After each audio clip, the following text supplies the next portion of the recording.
Kasus dugaan kekerasan seksual terhadap seorang santriwati di Pondok Pesantren Al-Ikhwan, salah satu pesantren ternama di kota Tasikmalaya, kini memasuki babak baru. Pada Kamis malam 16 Januari 2025, keluarga korban melaporkan insiden ini ke Polres Tasikmalaya Kota dengan didampingi kuasa hukum mereka, Advokat Buana Yuda. Menurut Buana Yuda, pelaku diduga telah melakukan tindakan kekerasan seksual secara berulang terhadap korban yang diidentifikasi dengan inisial EF. Ia menegaskan bahwa pihaknya berkomitmen penuh untuk mengawal kasus ini hingga tuntas dan meminta aparat kepolisian segera menangkap serta menahan pelaku. Hingga saat ini pihak Pondok Pesantren Al-Ikhwan belum memberikan pernyataan resmi terkait dugaan kasus tersebut. Perkembangan kasus ini akan menjadi perhatian publik mengingat kepercayaan masyarakat terhadap institusi pendidikan agama yang bersangkutan.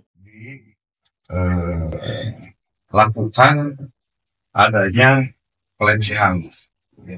Nah, setelah itu 6 bulan kemudian dengan bujuk rayu tipu daya menjanjikan akan menyekolahkan sampai S3 dan akan menikahinya, terjadilah perselingkuhan.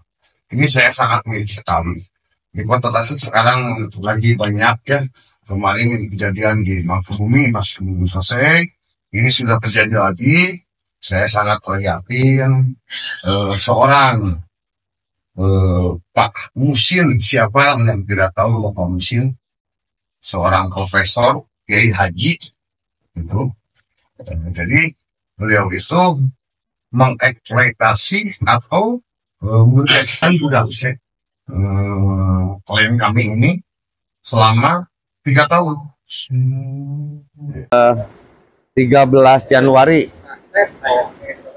kekerasan seksual yang dialami oleh klien saya selama kurang lebih 3 tahun di pesantren tersebut dan ditempatkan di bagian konsumsi, jadi di dapur kebanyakannya.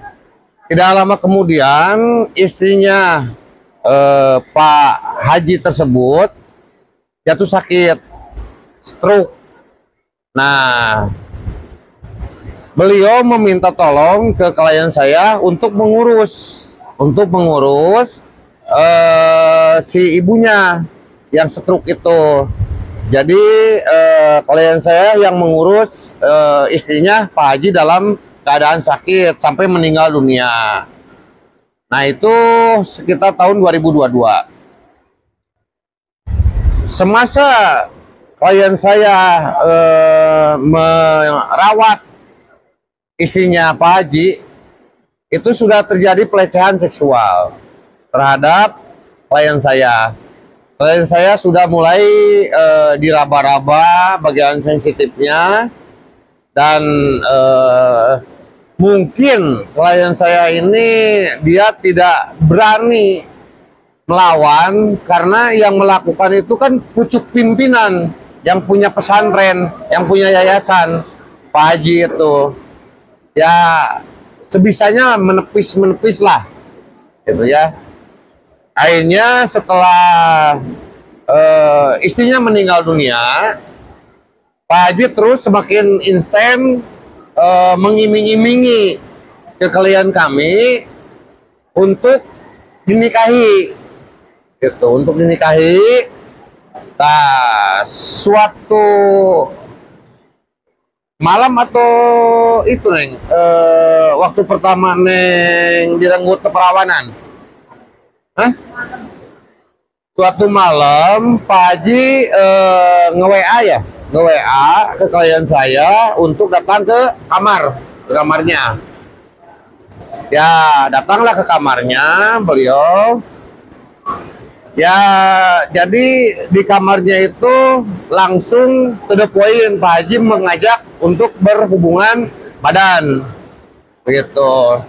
Dan klien saya ini kebingungan antara menolak, takut dikeluarkan. Dari kota Tasikmalaya, Jawa Barat, reporter Heri Herianto mengabarkan untuk Salira TV.